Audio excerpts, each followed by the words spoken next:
Good evening and welcome to All Influencer Wrestling.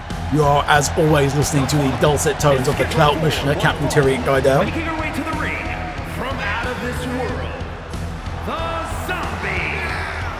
And welcome to the first match in tonight's tournament, round one of the tourney to crown our inaugural Shillion champion. 8 matches, 16 competitors. Starting out with the firecracker Lucette Foster up against a brand new debuting wrestler.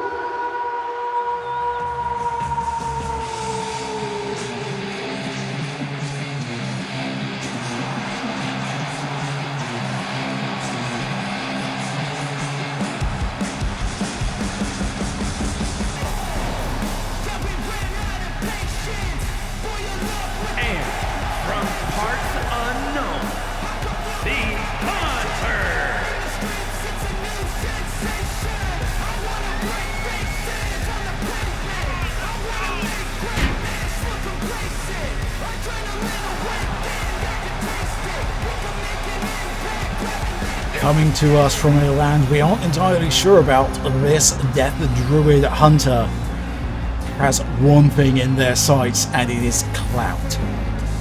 They've hunted all manner of beasts, and now they're here to hunt for the one thing that matters.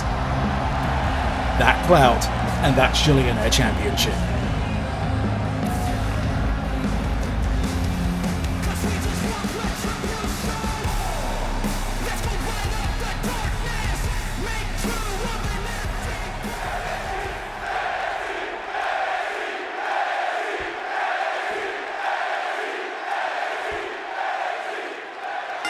And we are off for once. Lucette Foster having to face an opponent that does not tower over her. She's been really throwing down against some of the giant towering powerhouses here in AIW between the matches against the likes of Lucette and Ashapol. Pressery here a little closer to Lucette's height, but definitely not something to... Oh, look at the high flying there from Lucette. Clearly out with something to prove after stealing that victory last week from Jeneth over Ashapol. Lucette now out to prove that she can do it herself.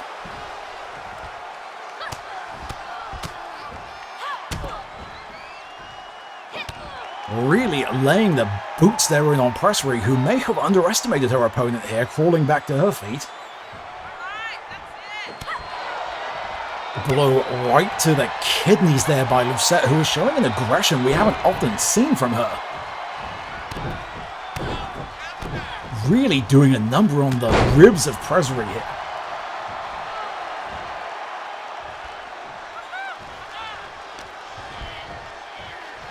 Oh, and the power of Lucette hoisting her opponent up, but Pressery able to break through and get that blow right across the face. Is this going to be the momentum shift that Pressery so desperately needs now? I think it is. We got the chop to the chest there of Lucette, tying her up in the ropes. What does Pressery have in mind? Brutal blow to the leg of Lucette, trying possibly to take out that high-flying offense of our fighter pilot here. Ducks under Lucette over and up and down. That double hand suplex there from Pressery. This is much more what we expect from our new challenger. Oh, but there's that quick strike from Lucette and a flying punch off the rope there, putting herself back in control of this match once more. Oh, driving the face of Pressery into the canvas there.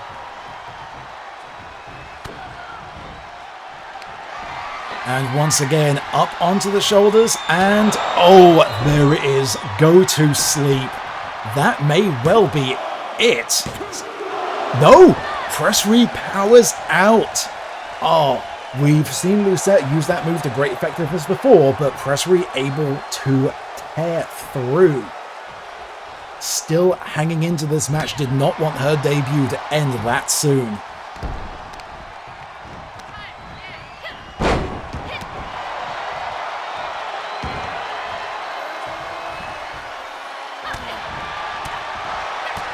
these striking blows of these two competitors. This has not been a technical matchup. This has been a straight-out street fight.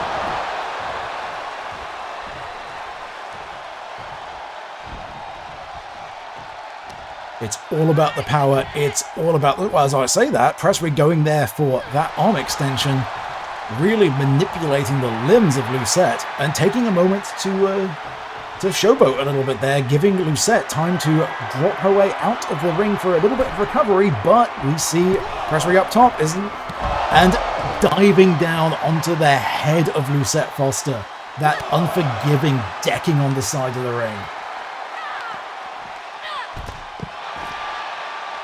Getting quite up close and personal with it herself. Lucette now taking the opportunity to showboat a little bit.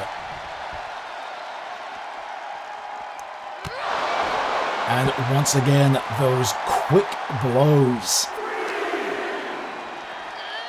This is what we've seen from Lucette so far. She strikes quick and she strikes hard. Stalking around.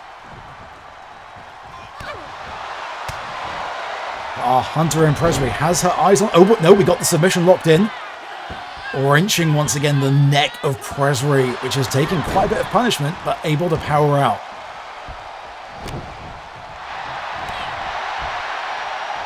That damage that has been done to the body of Presley has to be racking up at this point, however.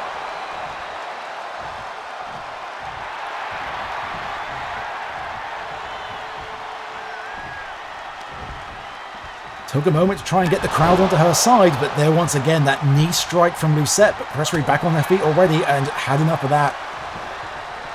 Immediate receipt from that blow there to Lucette.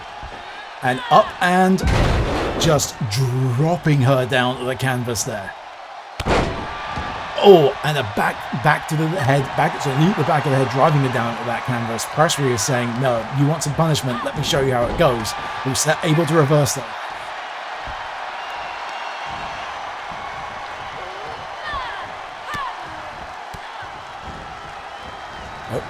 She catches up, and again, those knee strikes to the face. Lucette's possibly most powerful weapon in her arsenal at this point. Once again, going for the power though, up, and there once again, knee to the face. Presley desperately crawling for the ropes, trying to recover a little bit.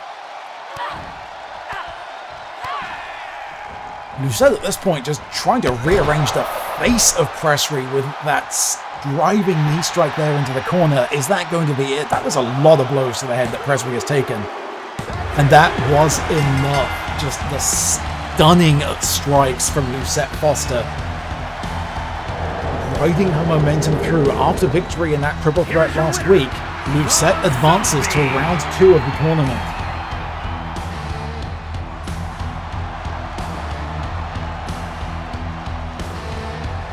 However, nothing to be ashamed of by Presley in her opening match here with AIW. That is a competitor we will be keeping a very close eye on.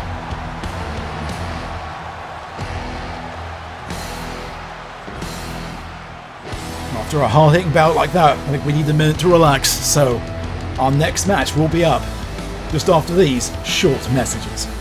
We'll be right back.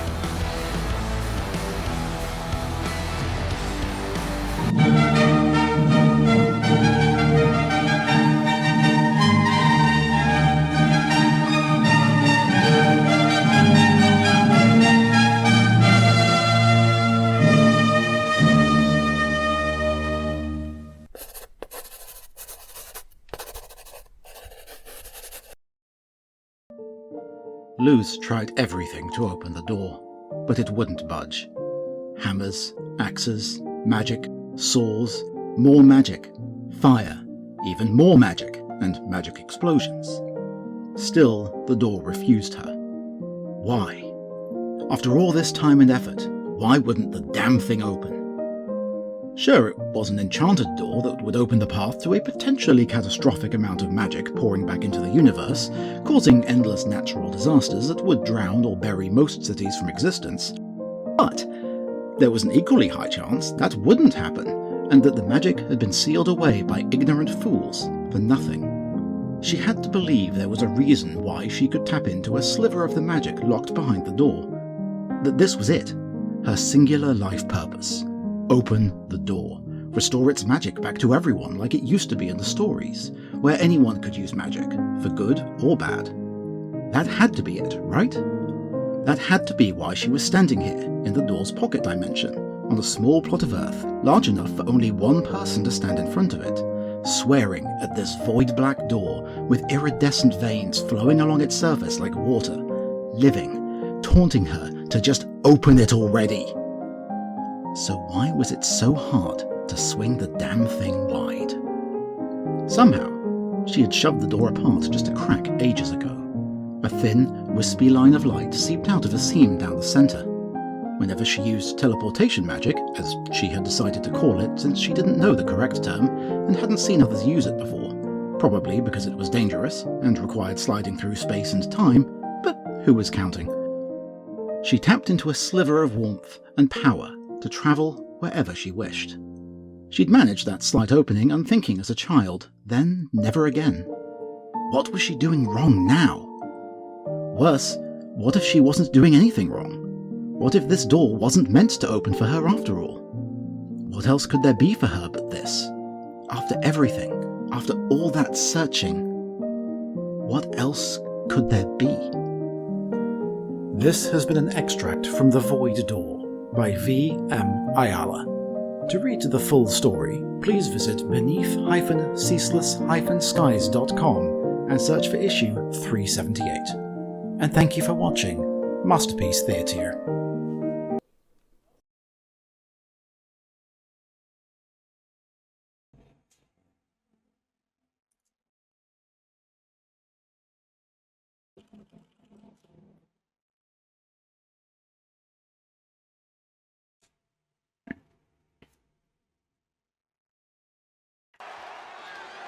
And welcome back. We start with the second round of our tournament. Saria Violet making her way down to the ring. The following contest is scheduled for one fall. Making her way to the ring from overseas, Violet.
Pennsylvania, Lady Winters. Her opponent for tonight, Milady Aria Night Valley, our runaway Fae Princess, here to chase the Shillion Championship.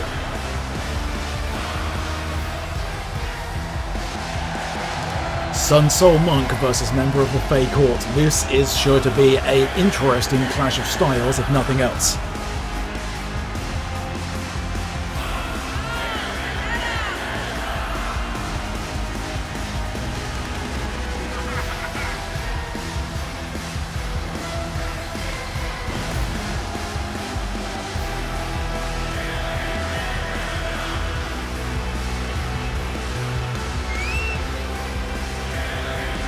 As we've seen in their matches before, Aria tends to favour a bit of a more technical approach, going for a great deal of grapples and submissions, whilst Saria is very much all about the hard strikes.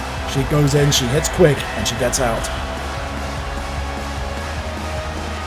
I suspect this will be a tale of whether Saria can wear down Aria before she's able to lock one of those submission holds in on her and make her tap out.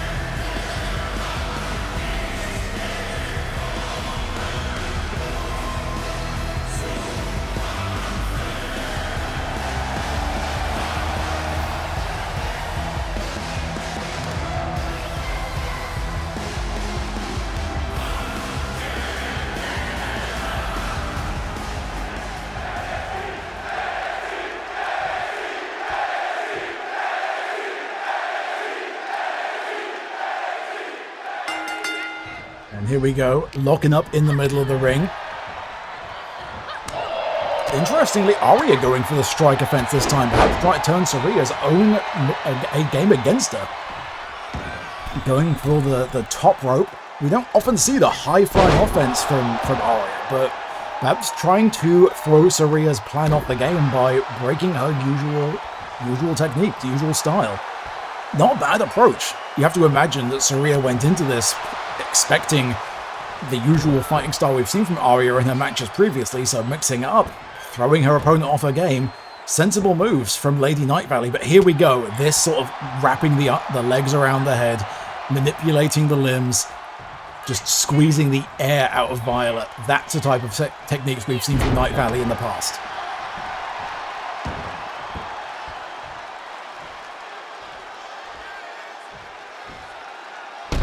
Oh, and again, just those knee strikes to the head. None of our competitors are playing around tonight. This just simply shows the pull that the Shillion Dollar Championship has over all of these competitors.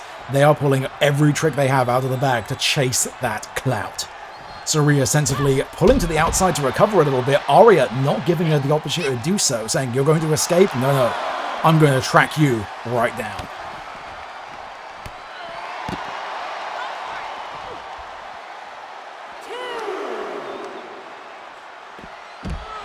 Saria finally able to get back to her feet, knocking Arya off.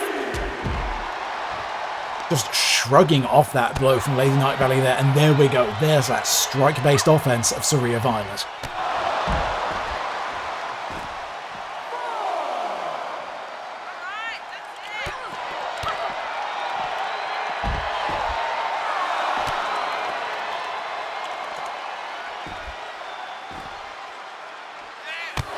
And there we go once again, just that from a standing position, that jumping kick to the back of the head of Arya.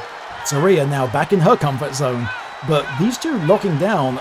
Oh, I was about to say, at risk of getting the count out here, Saria perhaps trying to bait that into Arya, who was able to recover in time and get back into the ring before that 10 count out, which would have given Saria the victory in this. Saria now very much in control. Just, again, those quick blows I was talking about before. Straight into the spine of Arya.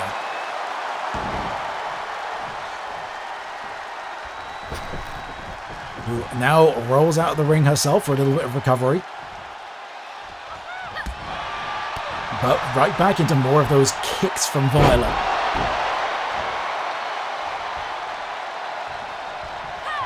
And that spinning roundhouse kick. Those dangerous legs of Saria Violet being the thing that you got to watch for most. Oh, and just going for a straight up pinfall victory in the middle of the ring, showing good ring awareness, getting Night Valley away from the ropes there, but took a little bit too long, I think, perhaps to position her. Able to give Lady Night Valley enough time to recover and kick out at 2.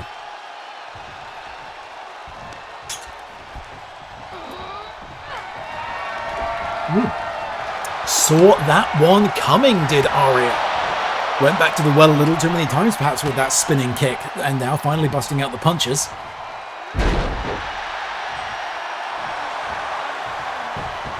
Going for another pinfall, center of the ring. Is this going to be enough? I suspect not, but... Oh, yep, kicking out at 2. It's going to take a little more than that to put Arya away. Easy to underestimate Lady Night Valley, given that she is a member of the nobility. Many opponents have assumed that that leads to her being a little more delicate, but we got the submission hold locked in. Saria, it doesn't matter where you're from, you can't breathe, you're going down. Able to do a little damage to herself with that one, but able to at least break the hold from Saria. Arya still in this. Just that swinging chop to the chest of Saria. Able to dodge out of the way of that kick. She's clearly learning the offense that Saria tends to go to and is learning to start to counter it. You can see during this match how Arya has been picking up the type of offense that Saria likes to go with and is gradually learning to counter it the longer this match goes in.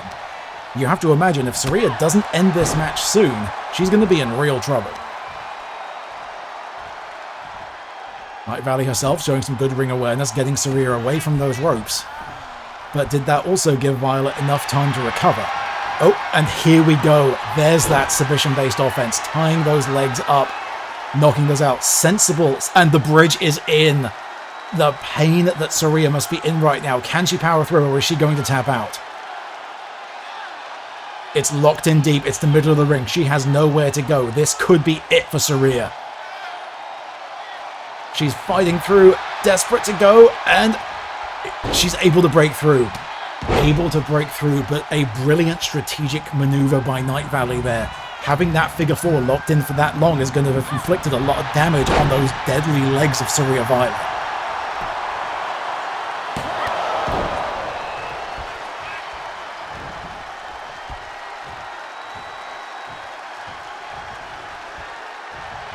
Saraya, though, stalking Night Valley, she comes back and knocking her out of the ring with that big clothesline.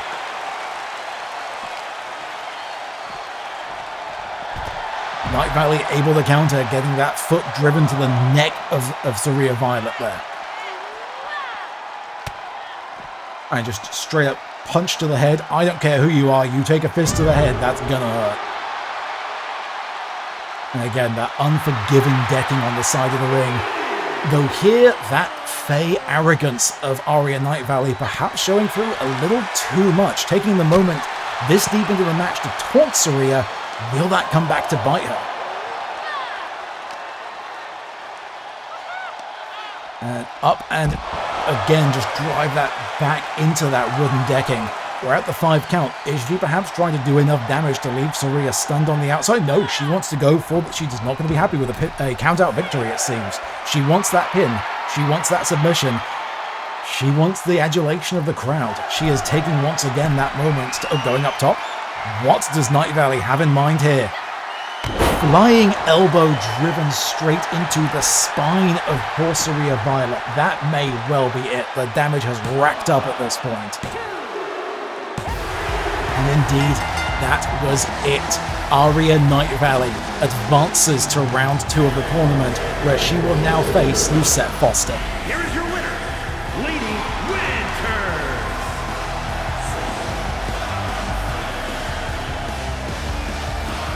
What a showing. Leading to a very interesting round 2 match between our Punk Fighter pilot and our Fey royalty.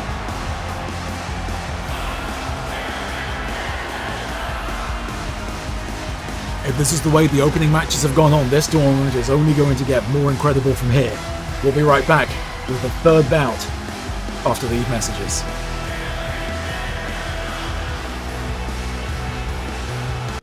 Hi, I'm Captain Tyriant Guidel, most dashingly handsome pirate in all of Loomsdalaminster and the Clout Missioner of all influencer wrestling. As a swashbuckling pirate, I know a thing or two about hats.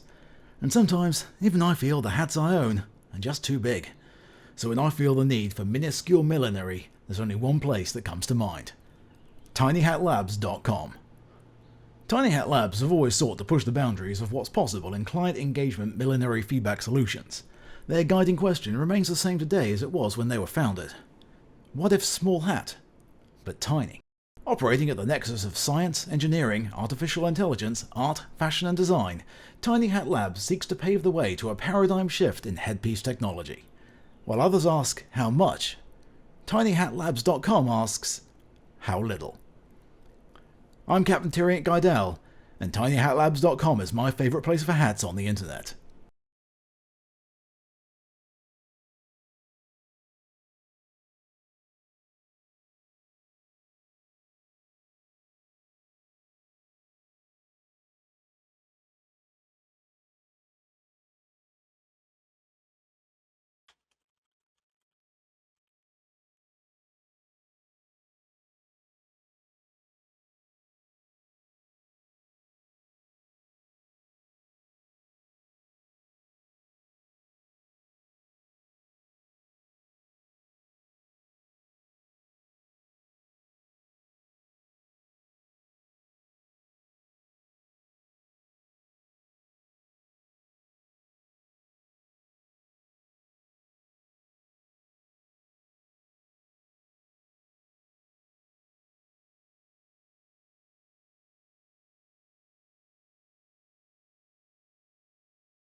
We are back for round 3. The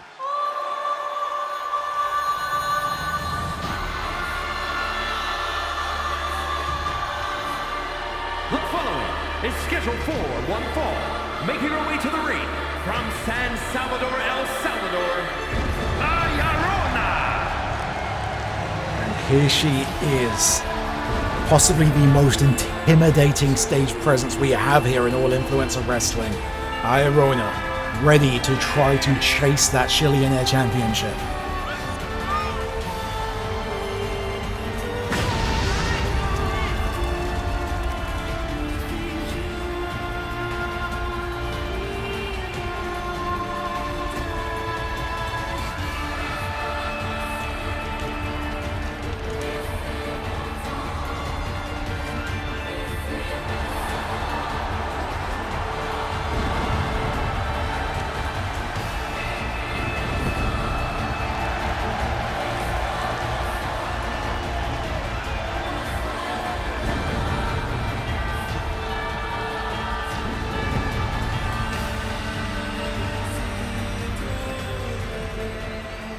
And fresh off her debut last week, her opponent,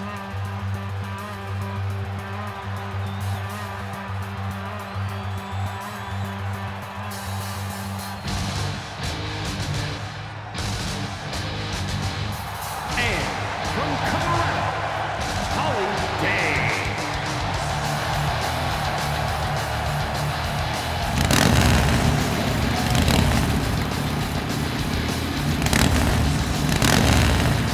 crafty biker glam rocker, Candy Holiday. Fresh off her debut last week, here to make an impact, here to chase that clout. Going up against a competitor like La Llorona, definitely got it worked out for her. I think she may well be up to the task. You have to imagine slapping that title belt on the front of that bike would be something that Candy would very much like to make as an upgrade.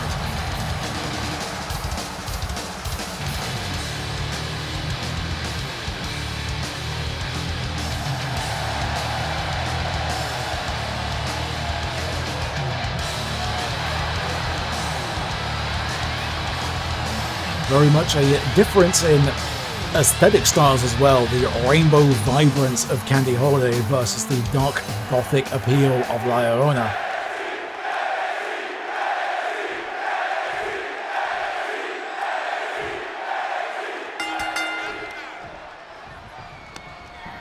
Another one of our typical tall versus small matches here at All Influencer Wrestling. La Llorona towering over the rather more diminutive Candy Holiday, but as she's proven thus far, once again, not somebody to underestimate. Able to hang on as Llorona tries to throw her out of the ring, trying to club her off the side. Holiday hanging on, still determined to not get thrown down to the outside. This is that resilience that Candy Holiday has started to show. Pushing Llorona back and able to kick over with that top rope as she gets in. This is what I was talking about. You don't underestimate a competitor like Candy Holiday.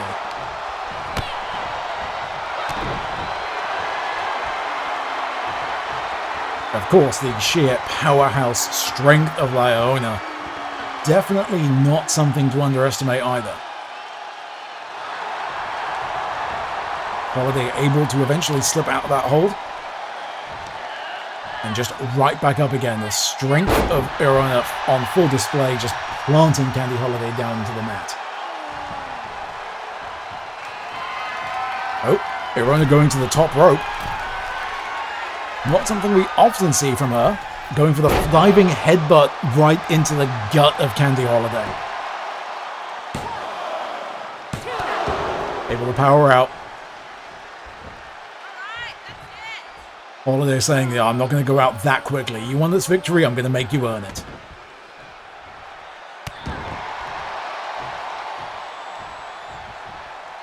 Llorona very much like a cat toying with a mouse though at this point, just stalking Holiday, not giving her a chance to recover.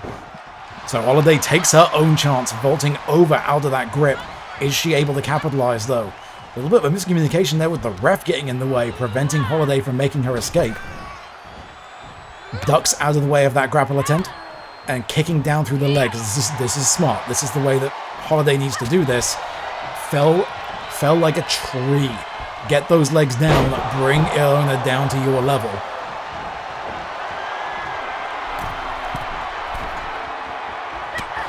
And exactly there, going again, those blows. Iona hanging on though, still stalking from the top rope.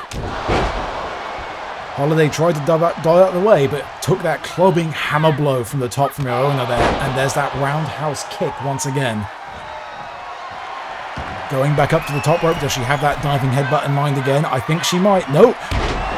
Oh, Holiday had that scouted. Iona sending herself down into the mat. And this is the opportunity Holiday was waiting for.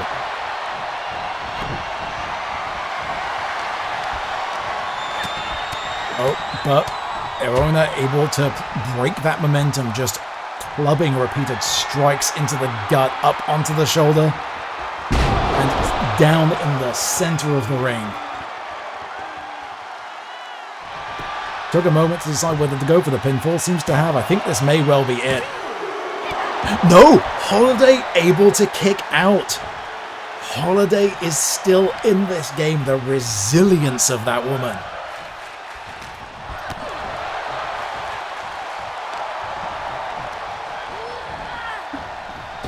Whipping Iona into the ropes, going for the dive over.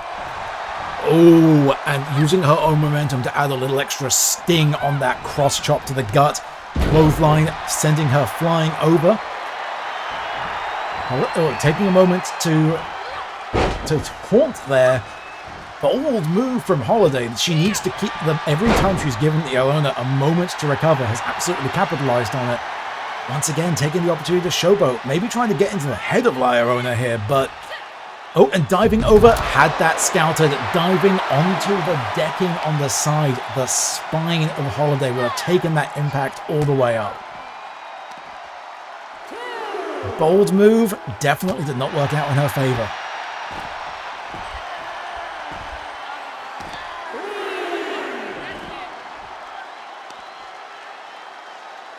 Just wrenching the ankle of Candy Holiday there.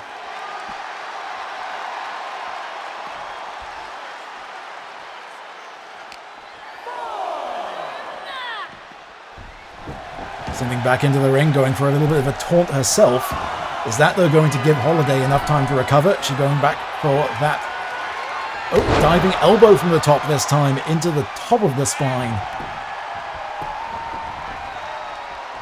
Is this going to be it? Is Iona going to advance? Or can Holiday pulls out another miraculous recovery, getting that arm up just in time.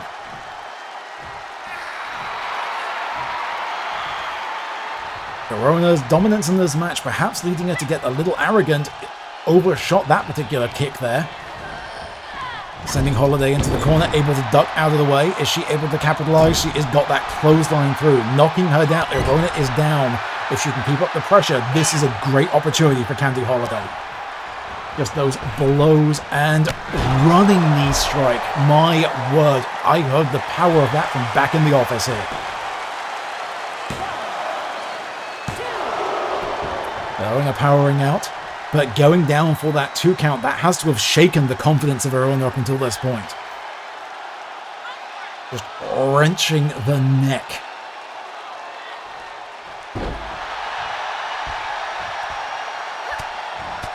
Just raining down those swift, sharp strikes. A kick to the gut for good measure. Rolling her opponent back to the feet, and again that knee strike.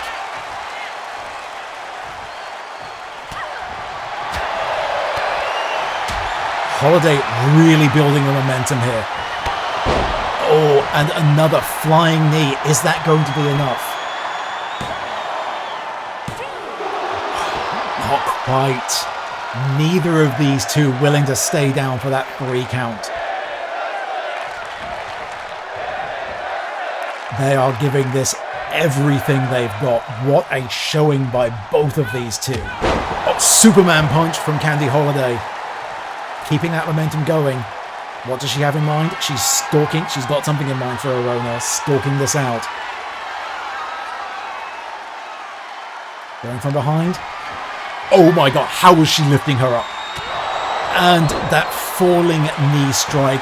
Good night, Iarona. 1, 2, 3. You have it. Candy Holiday is our winner. The size of Iarona adding that to that falling onto the knee strike there, her own weight adding to the gravity of that. Candy Holiday pulling it out after being dominated through the first part of that match. She got her momentum up, got those strikes flowing, and was able to pull out that victory. Candy Holiday advances to round 2 of the Shillion Air Championship tournament.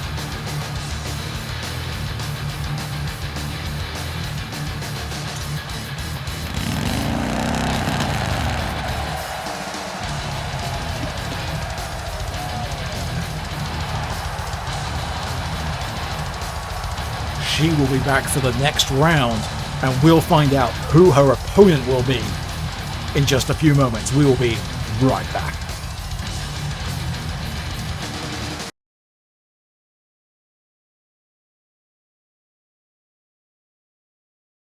That's how it works, left, right? Like, that's how it works, yeah.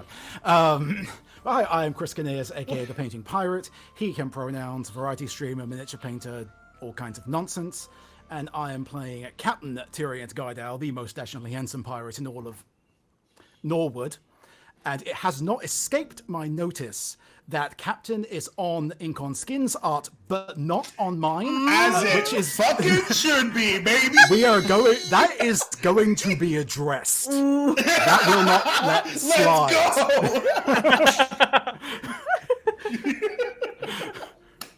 No! Stop it! A synthetic Twitty. Okay. So, No! Stop! You can't do this to us anymore. You are too powerful. Alright, that's like too much You know, power right it's now. funnier because the transparent background didn't work. It's really funny. Like best clip, like 90s clip art ever. I've never said No. graphic art is my passion more. I know. Holy shit. So, who's the Show deal? of hands, who can't breathe? Me. Alright. Me. Oh. Una deal. You would. Is it hot in here? Is it just me? Oh yeah. And, other captain. What was your initiative? Other captain. Not other Primary captain, but 18. Primary captain. Primary colors. Look, before the end of this, it's going to be a PvP fight, and he's going to be an admiral because he's going to start taking people's ships. Look, he's about... No. Captain Ingon Skin's about to get murked by a Rakshasa. I'm fine. This is a problem that's solving I don't itself. believe you. It just Violence. just kind of gives a Captain side Violence. glare. I'm playing both teams. I play all teams. Let's go. I really do. This is you in real life, though, Syrup. This is why I say you should Yeah, it have is. fought. Yeah, it is. I think Don't call me I was out about like to the say. short. Nope, too late. I was about to do it anyway. I was coming for you. I mean, that's why you're claiming you're a captain. You've just got endless ships. Yeah. Yeah. Wow. Fucking. Wow. I would like to give my advantage to Pirate for that one. I approve. You are My fire. the one. Desire. I don't know. Believe. This next line. I don't know. I want it that way.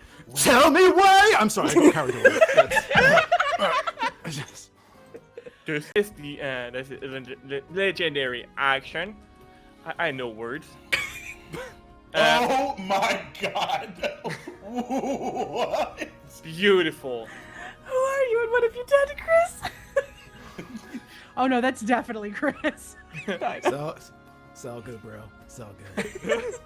So, Can I like just step in and just be like, I'm excuse me, somebody actually there's this small gnome person that just appears, and as I need a moment to react to Pirate right now, it's just like this is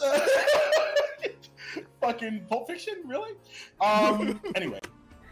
Yeah, did anybody see Tyrion with the scroll? Yeah. What did that? Where'd okay, they go? like Where did that go? Like I understand that like there's So a can we get union for a a runner? y'all actor. What? Why is there a I am so The happy. hat He's is a amazing. Thordak burner. Yeah. There you go. All right. See, you may be the fur holder, but I am the captain. And snaps his fingers Shut the fuck up. to disintegrate the fur holder.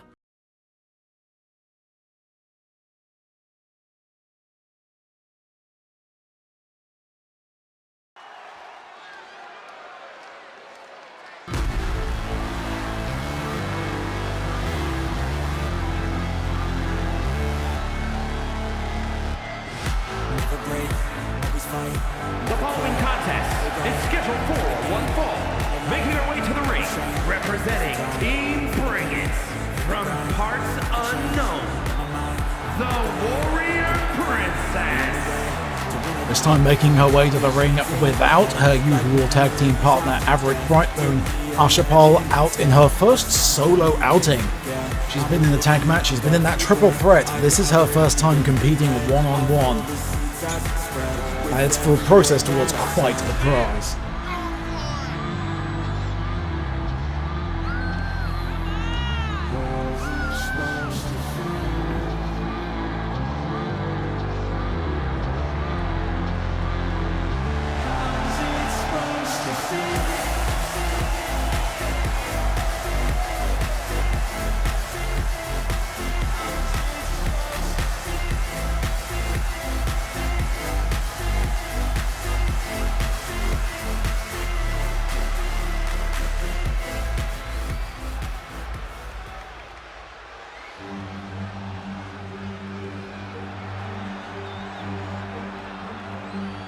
And her opponent, a new debut here in All Influencer Wrestling.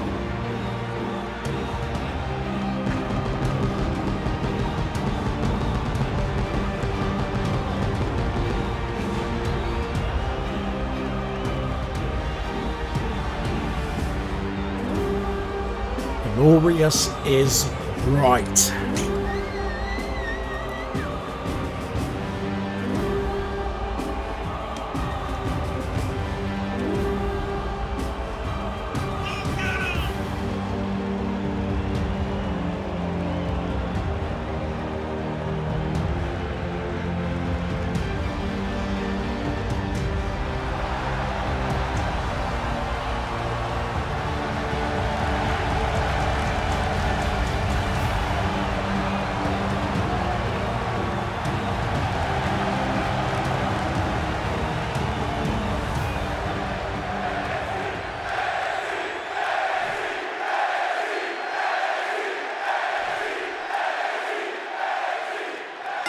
And we're off. Asha Pol versus Amber.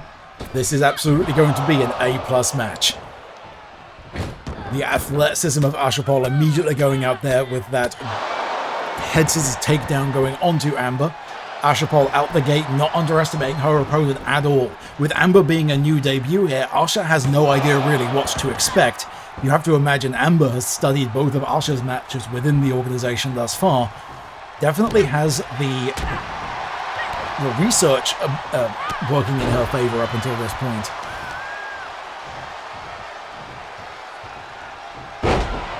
Asha Pol, though, easily able to adapt to most situations thrown at her. A disadvantage that she will certainly be able to overcome given the slightest opportunity. Back elbow driving straight into the face of Amber Warren, following up with a jumping knee strike. Amber pushing back and retaliating with that giant blow there, knocking Asha into the ropes, tying her up a little bit. Oh, using the ropes to inflict some damage onto the arm of Asha Pol there. A big boot knocking Asha down. And following up another one straight to the face. Going through. Oh my god, look at the sheer power of Amber Warren on display here. Just deadlifting Asha for that scoop lift power slam.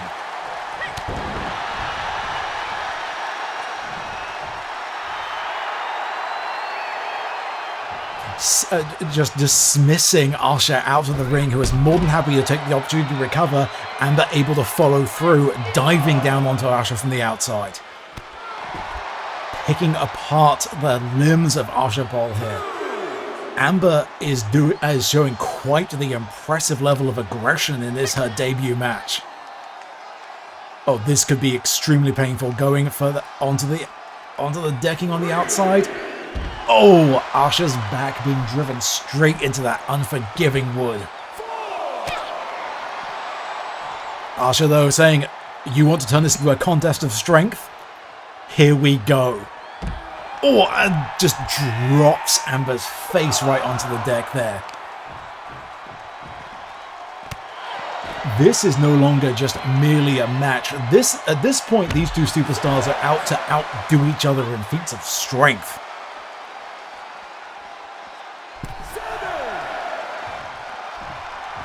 Both realizing the ref was getting dangerously close to that 10 count, they need to bring this back inside of the ring.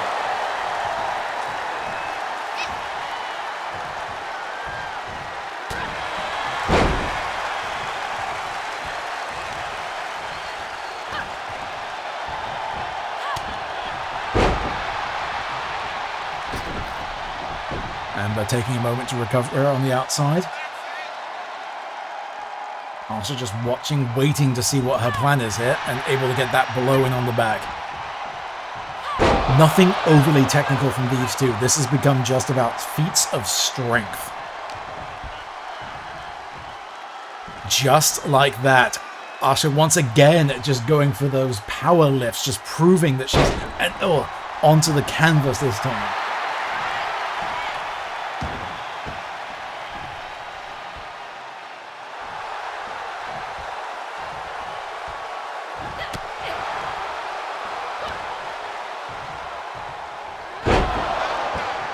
Back down in she goes. Choking out Amber in the middle of the ring now. And taking that moment to show off. This is no longer about just winning. These two superstars want to humiliate each other.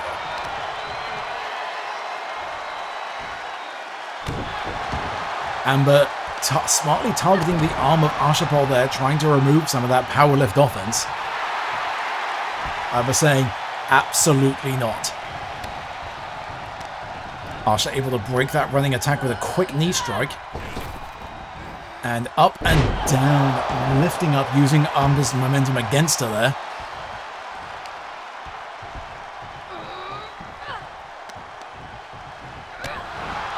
Kick to the gut to break the hold. Running clothesline, just powering Asha down. Ducks a retaliation attempt, and up and over the shoulder. Up she goes, and power slam down into the canvas. Going for the pinfall. Is that going to be enough? No, Asha Paul able to kick out at 2.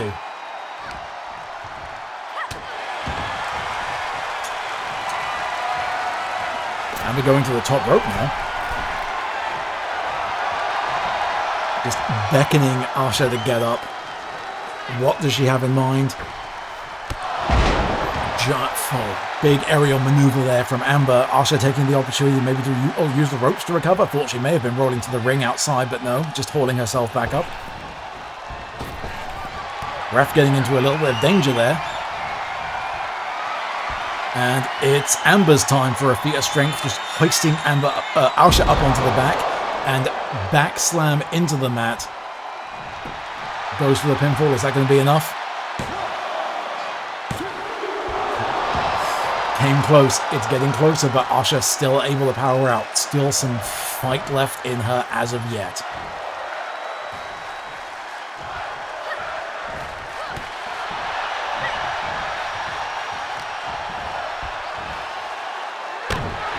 Just drops down onto the knee.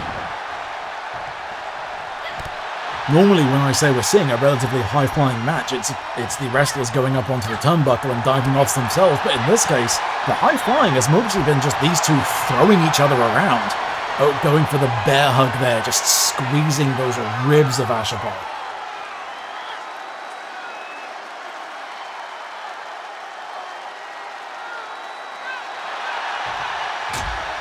Elbow strike to the back. Trying to break that. Oh, and there it is. Able to break away, but that was a lot of time in that bear hug. Oh, look at swinging Arshapal around. The sheer power of Amber Warren. This is a very impressive debut for this young wrestler.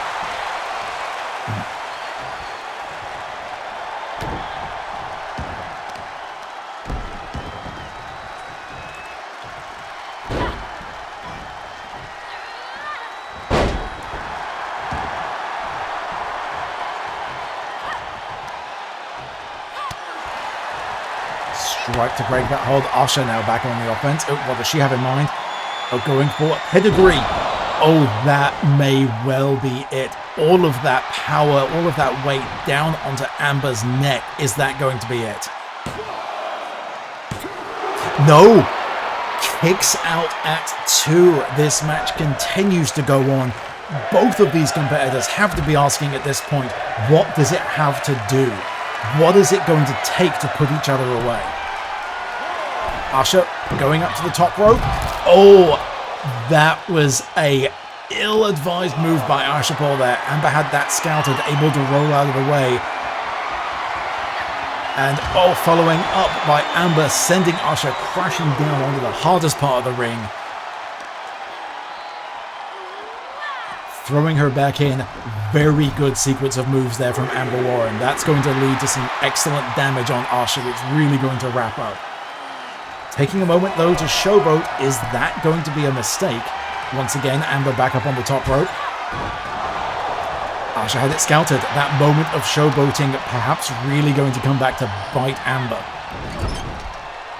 The athleticism of Asha cartwheeling there into the corner, rolling over. A little close to the ropes there. Maybe not able to make the rope break. 1, 2. Kicking out 2.5.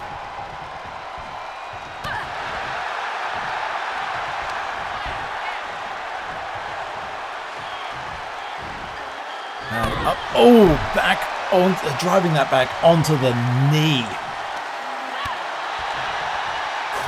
Quick overhead kick to the head of Amber by Arshapal. Going for the abdominal stretch. Amber's also been taking quite the amount of punishment. Lock that right in the middle of the ring. That's going to only add to it. Those abdominal muscles of Amber Warren must be screaming on fire right now.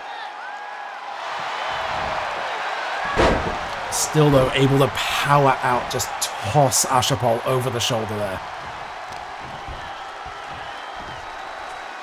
Oh, and back in with that. Oh, not for the bear hug. Just throwing her out, throwing her straight over into the ring rope, almost getting her tied up. And again, a moment of taunt from Amber there. Somehow I have a feeling Arshapal's not really going to complain too much about that one. Providing, of course, she's conscious enough to see what just happened there. Amber stalking Asha from the top rope. Perhaps thinking better of it this time. Oh, just hoisting Asha up, carrying her over to that corner there. Oh, big swinging drop. Asha having to haul herself back up with the ropes there. And up, and giant power slam, bouncing off the ropes. That's just adding insults to injury there. Stalking Asha is Amber now. What does she have in mind? And big back slam. That may well be it. And indeed, that is it. What a hard-hitting match between these two powerhouses. Nothing to be ashamed of there from Arshapal. As you can see, the sweat dripping off of Amber there from the effort put forwards, but that in her debut match. What an arrival. What an arrival for Amber Warren as she advances to face Candy Holiday in round 2 of this tournament. You have to imagine Candy in the back watching that match, knowing she has her work cut out for her now. Halfway through, half of the match is done. We know what the left half of our bracket looks like for round 2. Let's move on to the right half. Our first match on that half of the bracket is going to be 2 brand new debuting wrestlers here at All Influencer Wrestling. We'll be right back with those in just a moment.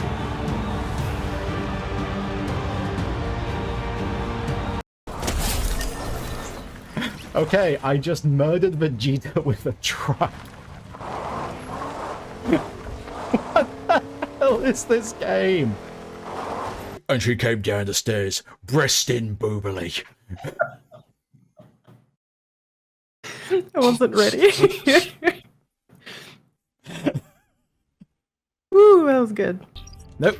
I looked at the map, went, where's the boss? Oh, it's that way, and immediately went in the wrong direction. If that is not a perfect example of my sense of direction, I don't know what is. You're the new farmer. I see. No offense, but you look like you've never held a tool in your life. Excuse me, Jim. I am well adept at holding my tool. Thank you very much.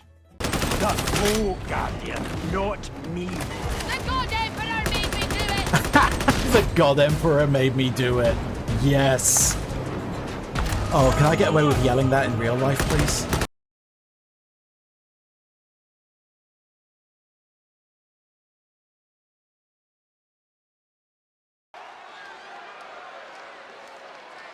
Two new clout chasers make their debut at All Influencer Wrestling, charging towards that Shillion dollar title.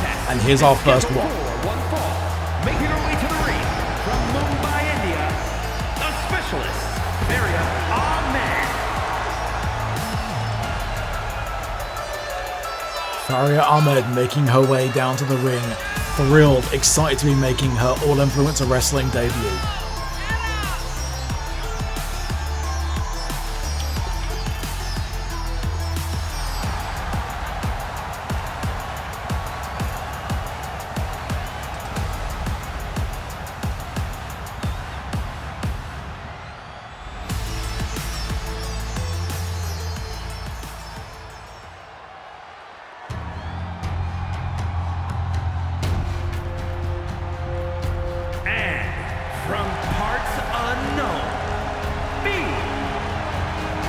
Valorant Anastasia.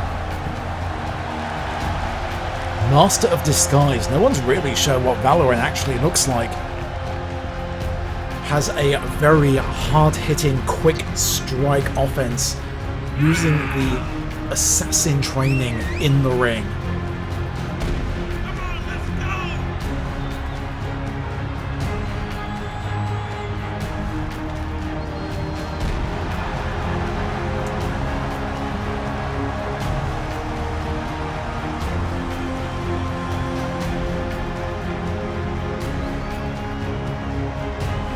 Neither opponent knows what to expect from each other, neither does anyone else on the roster. These two both completely unknown factors in this tournament. You have to imagine this match is going to be watched very closely by our next pair, knowing that whoever comes out of this is going to face one of those two. Both of them going for the same kick strike there. Faria able to connect a little further though, and has really capitalized on that. These quick strike blows of that offense, but able to dodge out the way. Valorant able to get back in control. Very even matchup between these two right out of the gate.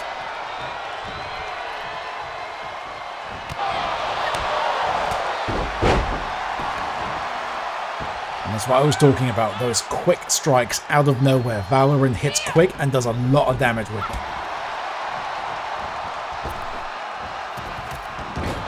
Look at the athleticism on display there from Faria, bouncing off of the ropes into that head scissors takedown on Valorant. That was an impressive maneuver. Oh, driving her, tying her in knots, and then driving over into the canvas.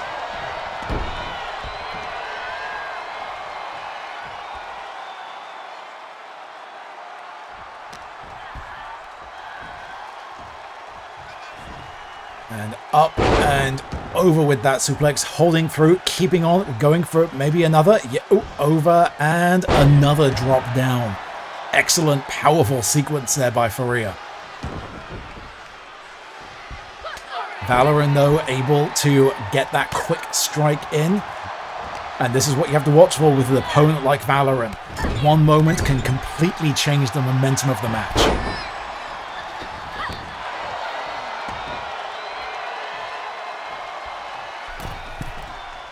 Pulling herself up to that middle rope and diving crossbody.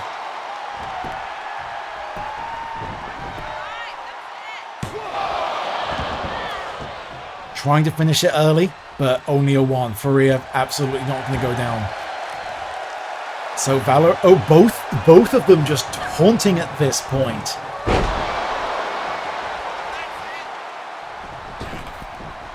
Quick break to the outside. Oh, and turned her eyes away for a moment. Rare moment of missing focus there from Valor, and Faria taking full advantage. And up and throwing, bouncing off the ring apron. And there it goes. Yeah, it's going to be expensive dental work needed by Valorant in the immediate future, I suspect. Oh, the crunch. I heard that from back here. I've fallen face first into that decking many a time, but that's just usually because I've lost my footing, because I've been, having a little bit too much. I've not had somebody drive my face into it before. Have to imagine that's way more painful. Faria absolutely in control on the outside here, but she's not going to be able to finish that. Well, actually, I suppose she could. If she does get a count-out victory, that will allow her to advance. Though you have to imagine in a debut match, she's really going to want to finish this inside of the ring. And indeed, there she goes. Throwing Valorant back in, following her back through. Vaulting over the top rope.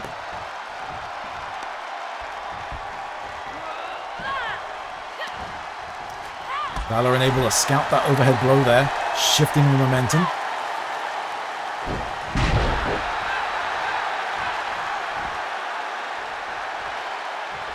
Can she keep this up? Can she keep this going? Or is Faria going to be able to recover? Landing her into the mat. She needs to keep this up. She needs to keep the offense going. Do not give Faria a moment to recover. She will punish you if you do. Exactly like that. Took advantage. Thrown over the top rope to the outside. Going up now to... Nope.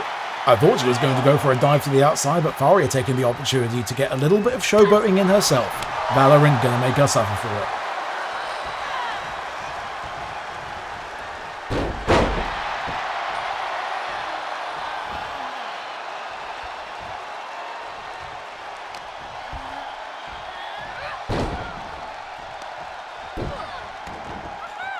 Trying to manipulate Faria into exactly the right position, and what does she have in mind here? Just wrenching the arms of Faria, trying to take away some of that striking offense. And up, just bolting around like a spider. And up, oh my word. 450 off the top, but Faria had it scouted. Valorant sending herself into the mat. Able to recover though. That was a well-scouted maneuver there by Faria. Following through. Driving Valorant down onto that shoulder, following through the capitalize. Is that going to be enough? And that has it. Faria Ahmed wins this debut match, puts Valorant away, and advances to the next round of the tournament. Here's your winner, a specialist, Faria Ahmed.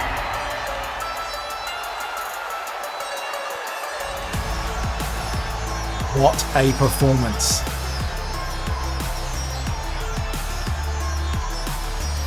But who will Faria be facing in round 2? It's going to be one of two figures very familiar to the All Influencer Wrestling audience at this point, and very, very familiar to each other. We'll be right back after these messages.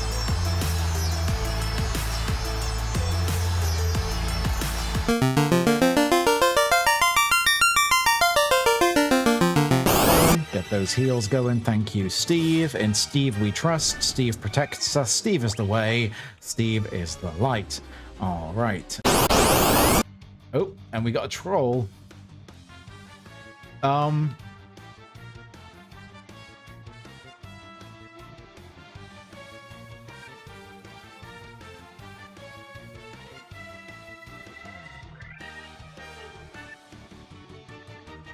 That troll's naked as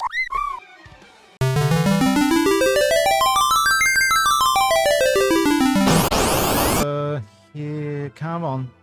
Ah, almost made it back. Oh no, we got ambushed by brains. That's a mood. Oh, Ice Storm 16. Hey, Daspiv. Oh, okay, so Daspiv just healed Tiamat. Oh, sorry, Daspiv just healed her. Sorry, Leon healed Tiamat. Daspiv is great. Tell Sonya love. Sonya, Daspiv loves you.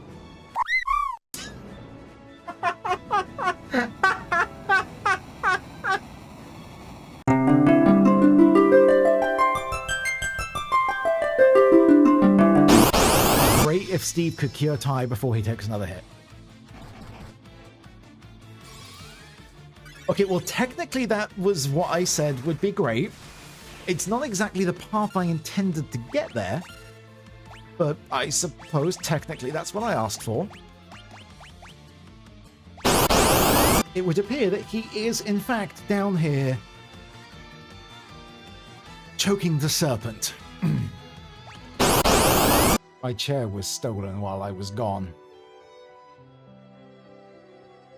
And now this one is here. Very upset about the fact that I removed him from said chair.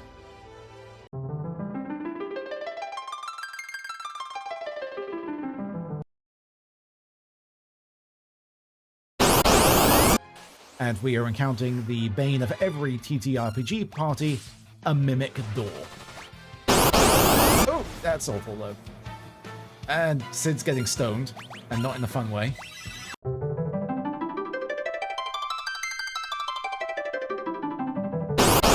Trees in the forest are alive. They can understand human speech and can read minds. The trees are alive, and they say F you. Slept like a top.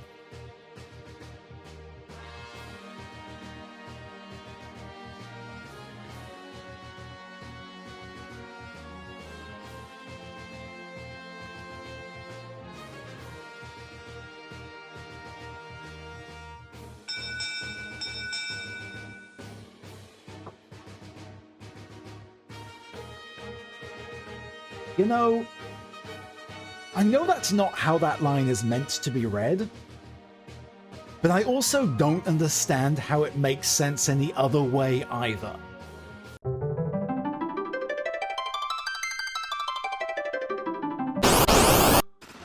Oh, balls, it's a monster in a box. Okay. Oh,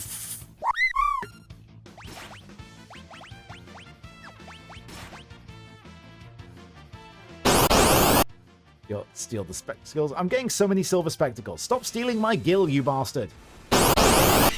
That's the question is, can I kill this before that doom counter on terror expires?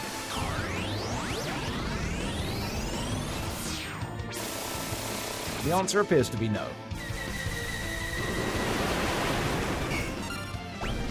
The answer appears to be yes. So it can bounce off and zap you.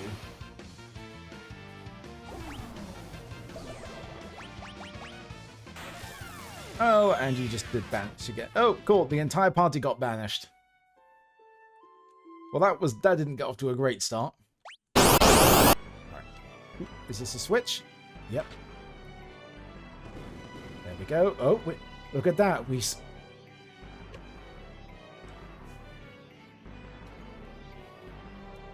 I stepped on the switch, and it revealed a new hole. I think we go back up to... I see a hole I haven't tried yet.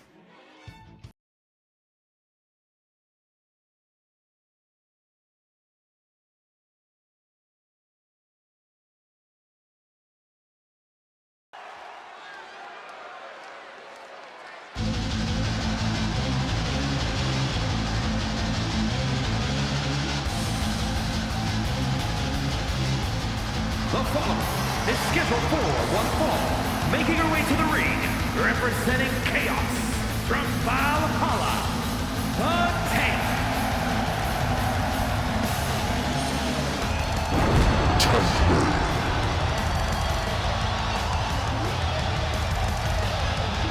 Friends, rivals, who knows at this point. Battlestar Galactica versus Mary.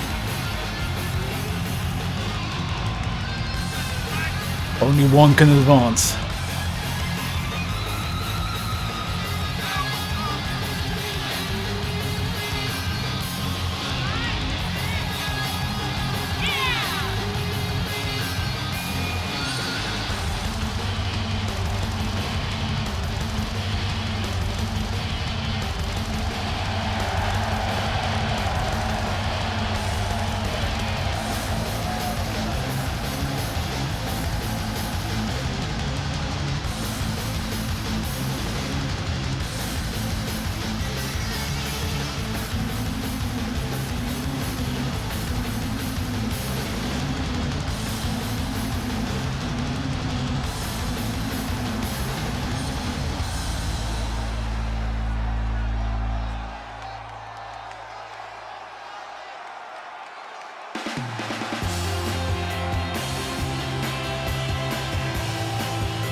From New York, the Animal Princess.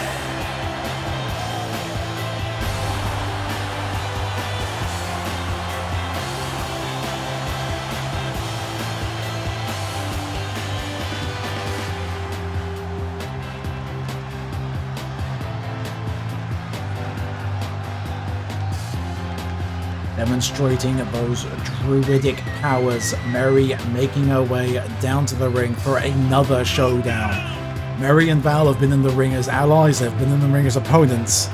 It'll be very interesting to see how this one shakes out. Especially with something as prestigious as the Shillion Air Championship on the line.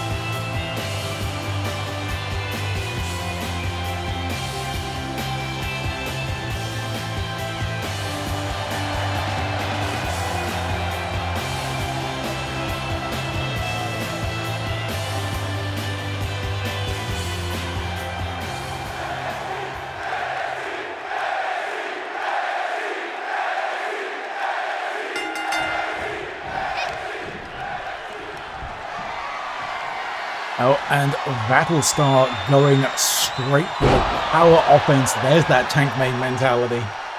That's what we've come to expect from Battlestar Galactica.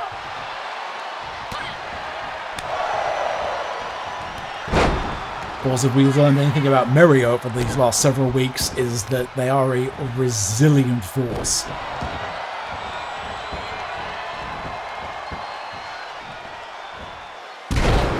Oh, the impact of that. Better bust out those good berries, Mary. That one's gonna hurt.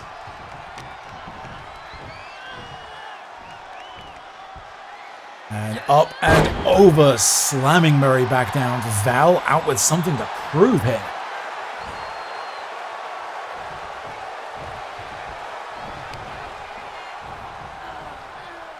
Just driving Murray's face into the mat, showing some disrespect there. Murray getting absolutely dominated thus far.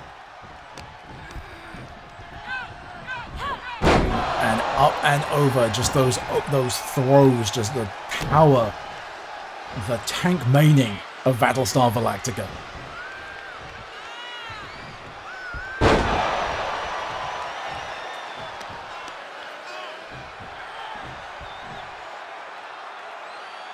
And, oh, picking her up by the neck. And taking a moment to just play to the crowd is Battlestar.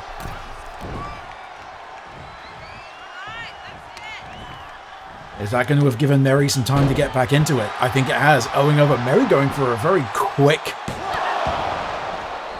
barely even getting the one count, but at least interrupting the momentum of Battlestar Galactica. Mary seemingly having enough, just going for almost a football punt there into the ribs of Battlestar Galactica. Taking a moment to show off herself though, and Val immediately punishing her for it. And up onto the shoulder, and oh, bouncing Mary off the turnbuckle, and then going for the big boot off the ropes.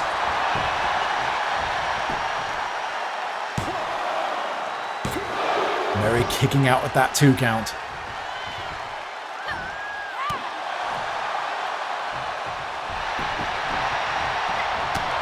Oh, Mary able to dodge that ground strike, but rolls right into a back spinning elbow from Battlestar.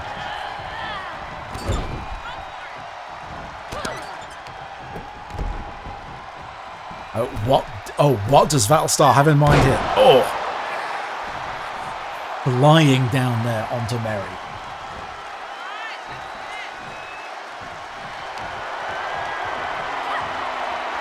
And the giant choke slam there. What a performance by Battlestar. Oh, what does Mary have to say about that? Oh. Now that is what we like to see. Mary acknowledging what just happened there. Holding up Val's arm in victory.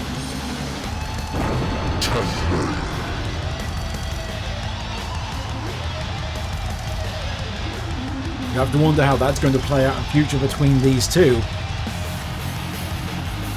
And will that have any repercussions for the match now next week, as Battlestar advances to the next round of the tournament?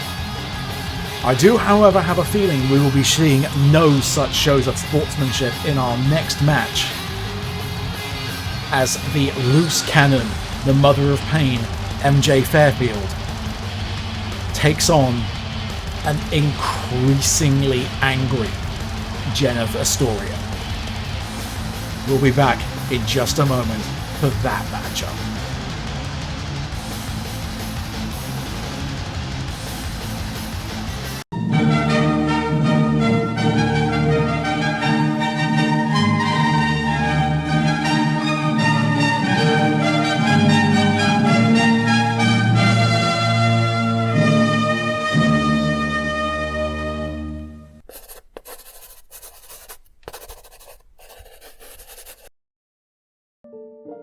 Luz tried everything to open the door, but it wouldn't budge.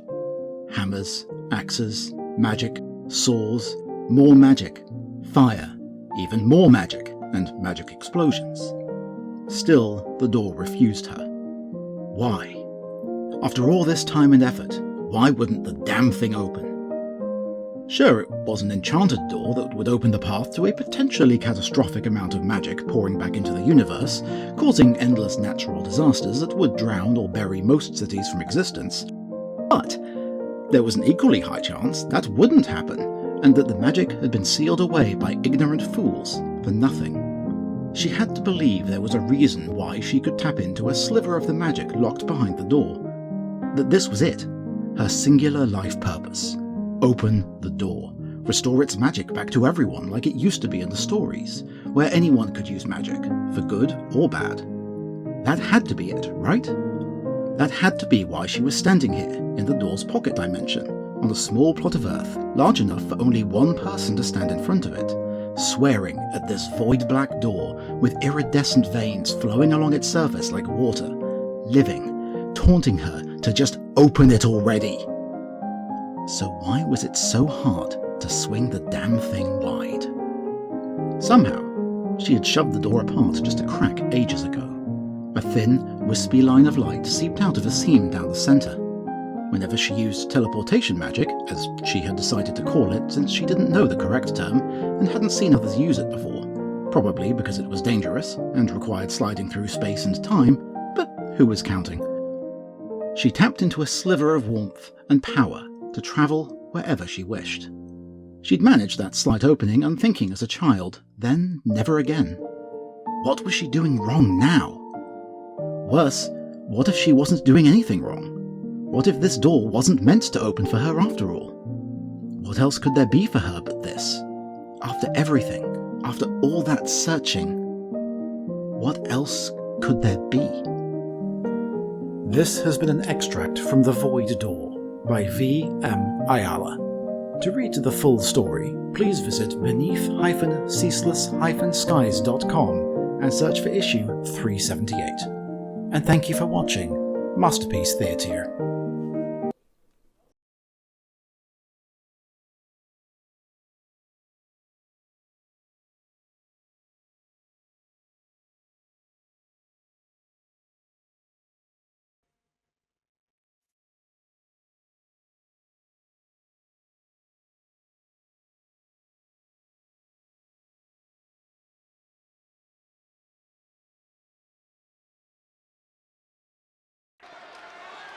And immediately we are kicking things off, and a sucker punch as we start off in the ring.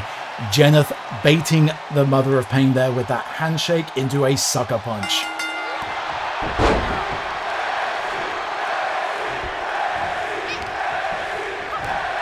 Mother of Pain not having it. That only seems to have made her angry.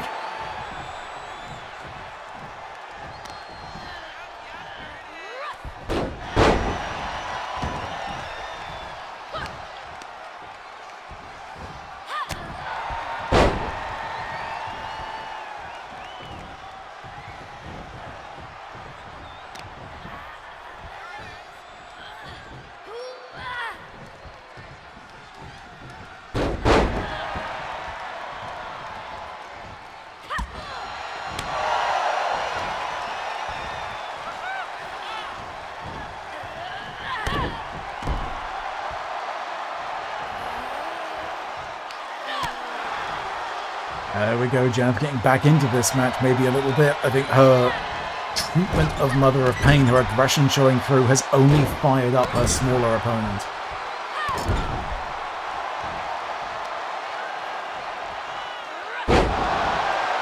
Going for the pin. Only a 1.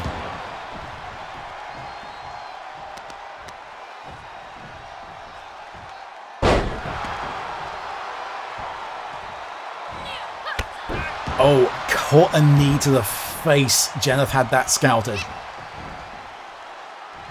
And... oh, and there, just that slow boot to the face.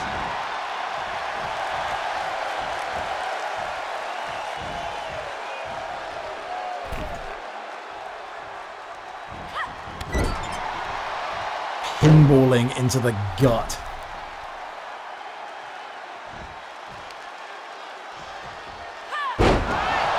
Pulling her down through, same maneuver, going for the 1, 2, Jeneth able to kick out. Mother of Pain keeping that momentum going, knowing if Jeneth starts to get the momentum shift in her favour, it's probably not going to go well for old MJ here.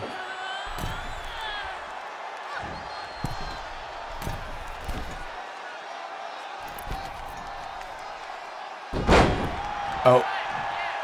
Seemingly hitting both there. Both of them took some damage off of that one.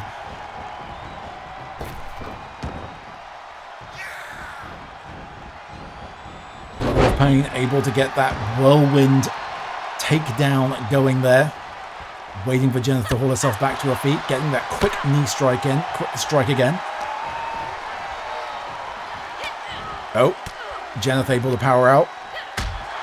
Oh. Hearing just the sheer power of that blow. And the reach of Jeneth damn near going halfway across the ring to land that strike. Mother of Pain from the height of Jeneth's shoulders. That was higher than diving off of the turnbuckle.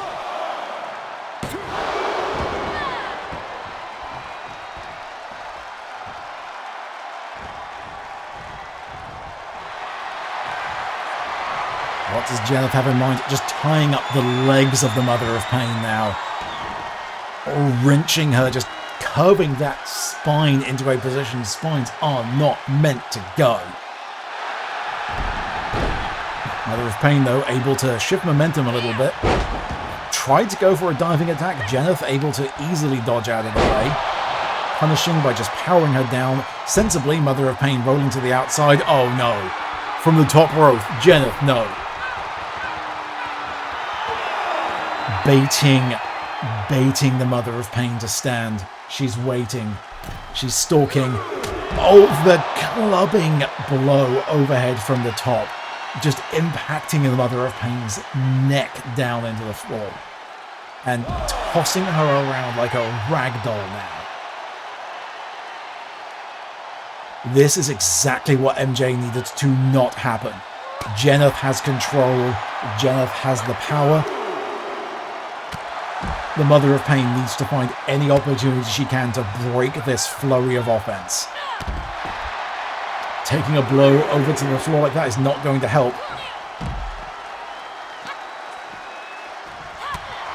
And that, though, will, getting that quick strike to the gut. and hoisting her up and down, pushing the back of Jeneth down into the unforgiving wooden decking.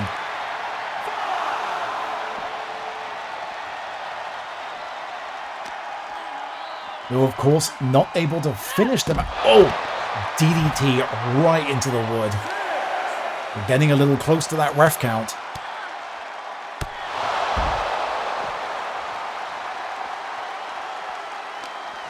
MJ needs to roll back into the ring at the very least herself. No going back in, trying to finish this inside. Perhaps could have left Jeneth on the outside to wait for that count-out victory, which may have been the more sensible way to go here.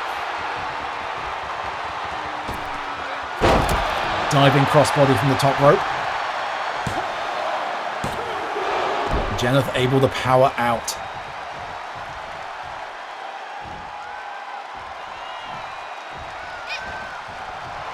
Oh, mistake on that strike there by Mother of Pain. Jeneth able to counter, able to retaliate. Drop kick by Jeneth. We don't often see her go off the feet, but when she does, it hurts. Oh, or almost breaking the leg of the Mother of Pain there. She's got that stalking in. Just wrenching the neck. Oh, driving the top of Mother of Pain's head down into the canvas. That may well be it. And indeed it was. Jeneth Astorio advances to round 2. Valiant effort by the Mother of Pain. But scoring the win, Jeneth Astorio.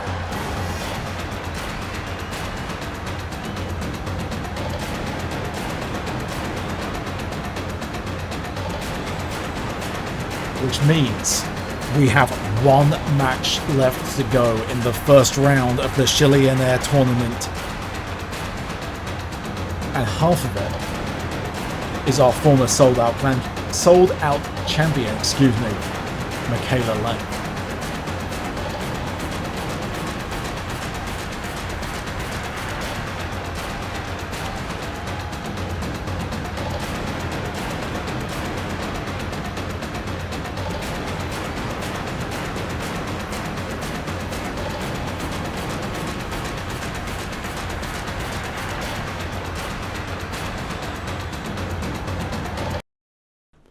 Hi, I'm Captain Turiant Guidel, most dashingly handsome pirate in all of Minster, and the Clout Missioner of all Influencer Wrestling.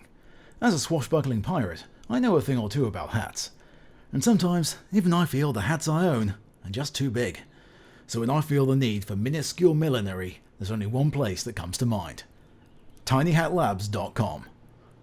Tiny Hat Labs have always sought to push the boundaries of what's possible in client engagement millinery feedback solutions. Their guiding question remains the same today as it was when they were founded. What if small hat, but tiny? Operating at the nexus of science, engineering, artificial intelligence, art, fashion and design, Tiny Hat Labs seeks to pave the way to a paradigm shift in headpiece technology. While others ask, how much? tinyhatlabs.com asks, how little? I'm Captain Turiant Guidel, and tinyhatlabs.com is my favourite place for hats on the internet.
Here she comes.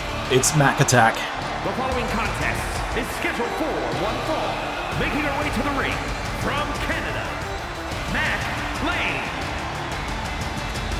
Mac definitely out with something to prove after losing the Soul Clout Championship to Glix. That has definitely hurt.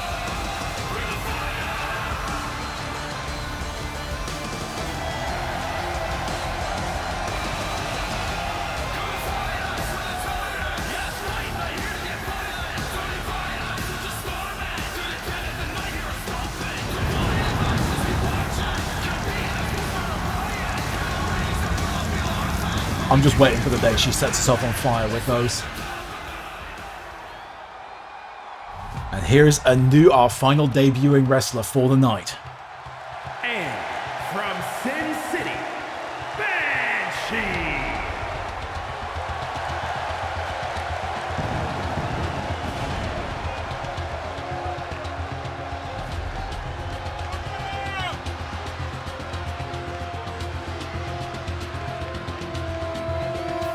Banshee, a new arrival.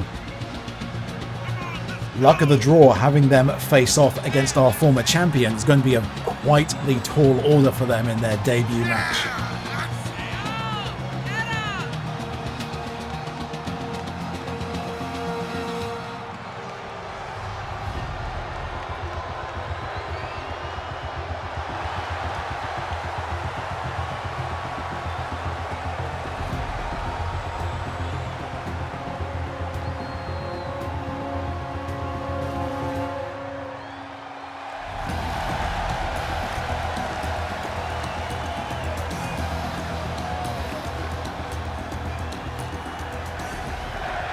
Well, let's see how this one shakes out.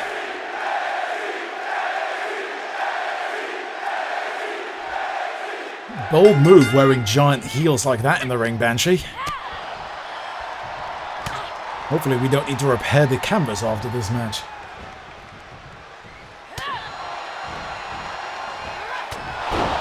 Meanwhile, of course, as is tradition, Michaela Lane here with boots that it looks like she pulled out of a dumpster.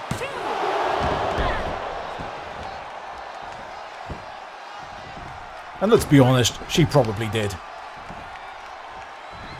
Banshee going for the leg lock here, tying that up. Oh, able to wrench Mac's shoulders back up as well. Oh, and having that stiletto driven to the back of the spine, that cannot be pleasant. Spinning over, Mac getting an absolute drubbing in this match thus far.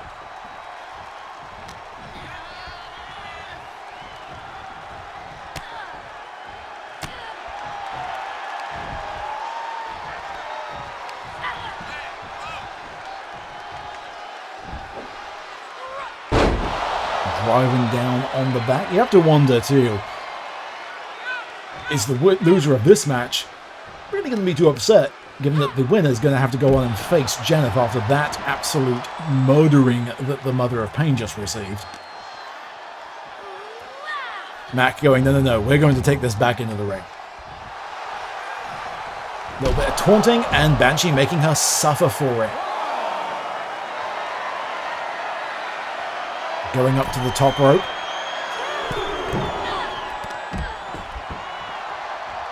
Seemed to have missed that. Mac getting out of the way, able to knock her out of the air with whatever it was she was trying to do. Not sure what Banshee was going for there. Oh, that's what I expect from Mac. Straightforward, just headbutt to the back of the head. And strikes, blows, that's it. This is that barroom brawl style that I know from Mac. And sending Banshee hurling over the side of the deck. Able to get that kip up though. Oh, what does Mac have in mind here? Over and top. Oh, look at the way that Banshee's neck buckled as she hit that decking.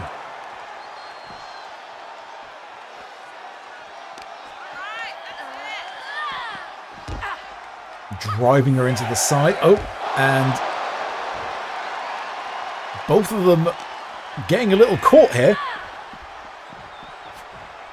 Seem to have maybe vanished into the crowd.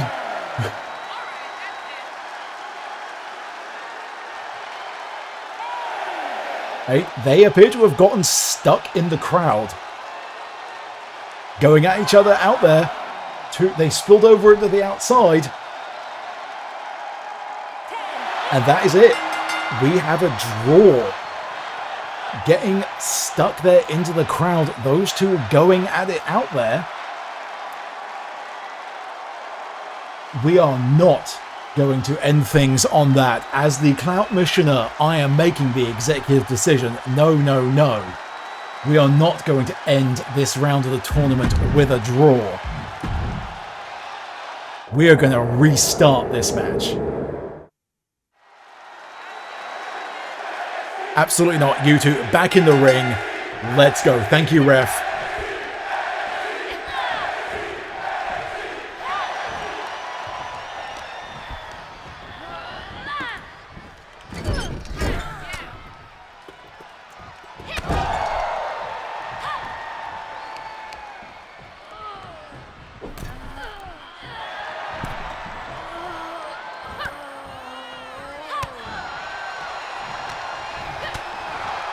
Going with that striking offense against Banshee. Vaulting over and up and kick knee strike to the gut, and with those dangerous boots to the back. Driving the stiletto heel into the ribs of Michaela Lane.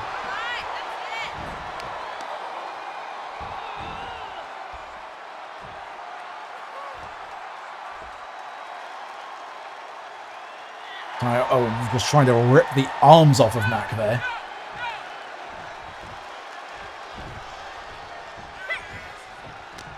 Missed that strike though, giving Mac an opportunity to recover, sending Banshee hurling to the outside. Mac, don't fight with the referee, Mac. I know you want to fight absolutely everybody, but do not get in the ref's face. That's not going to work out well for you. See, and now you've given the Banshee time to recover. Quite the coverage on that, but not enough distance to connect with Mac, giving her an opportunity to get back into it, and sending Banshee bouncing off of the top rope.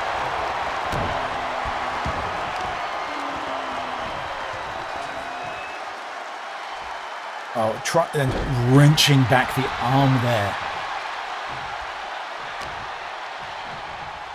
Going for the same thing again. Banshee sees it coming, I think, able to break out of that hold.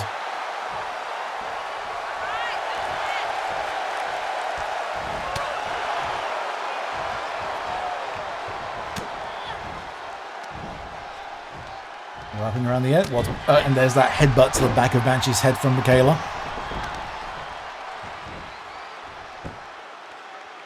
Going for once again that leg lock. Pull her through the middle of the ring, unable to reach the rope break, but able to power out.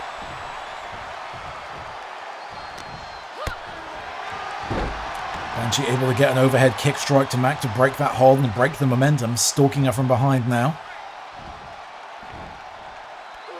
Max saw that one coming, able to send Banshee over, but I was about to say Banshee was able to stay onto the ring apron, but nope, Mac with that shoulder barge, sending her down to the floor. I need you to stay away from the crowd. I will not have you two diving into the crowd again. Please keep away from that. Bring it back into the ring. Ref, keep an eye on these two, please.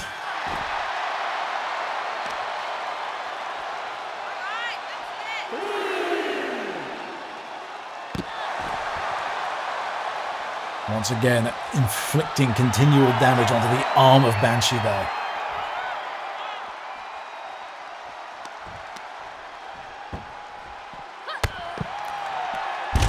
Seems to be the strategy Mac has chosen to pursue in this match. She's going to continue targeting those arms of Banshee, perhaps aiming for a submission victory later.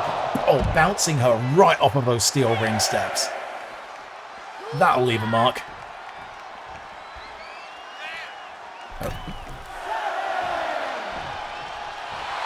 Mac uncharacteristically remembering how to count, realizing the ref was about to hit that 8 count and she was about to get that count out, pulling herself back in.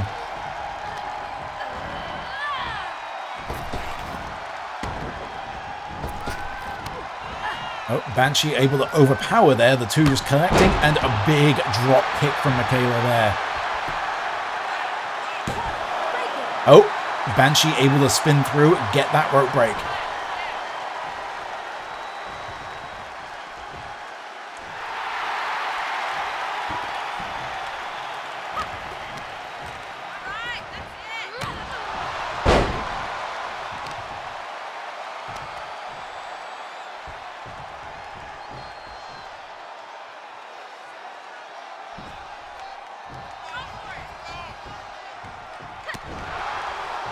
Boot to the head. Rather sensibly trying to stay away from the legs of Banshee where those devastating stiletto boots are going to come into play. And up and over she goes. Banshee able to roll out of the way.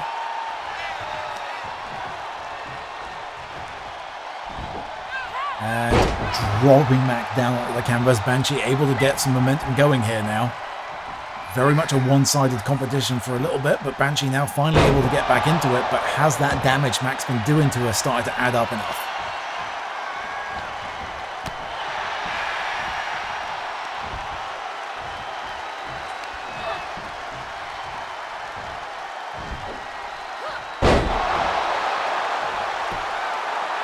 Going for that pinfall. I don't think that's going to quite do it. Yeah, it takes a lot more than that to keep Michaela down.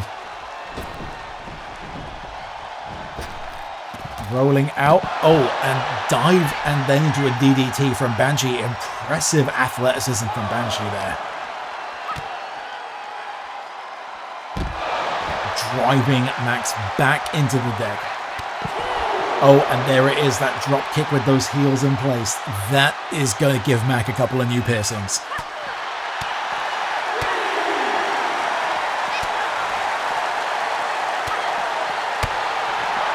And Banshee now just absolutely unloading on Mac in the corner here.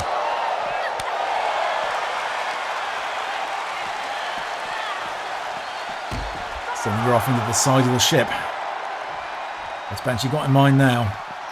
Oh, Mac able to dodge, though missed and got her own leg caught on the siding there.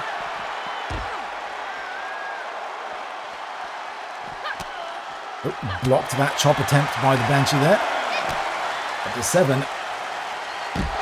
Driving Mac again into the deck. The ref's already at an 8 count. Are we going to see that count out victory? Is Banshee going to... That may be what... She's maybe going to be satisfied with that. I think that is it. Oh, now that is a humiliation for Michaela Lane. As Banshee taunts her in the ring. The count out victory. That is not going to sit well with Mac. Banshee clearly demonstrating that she is willing to do whatever it takes to win.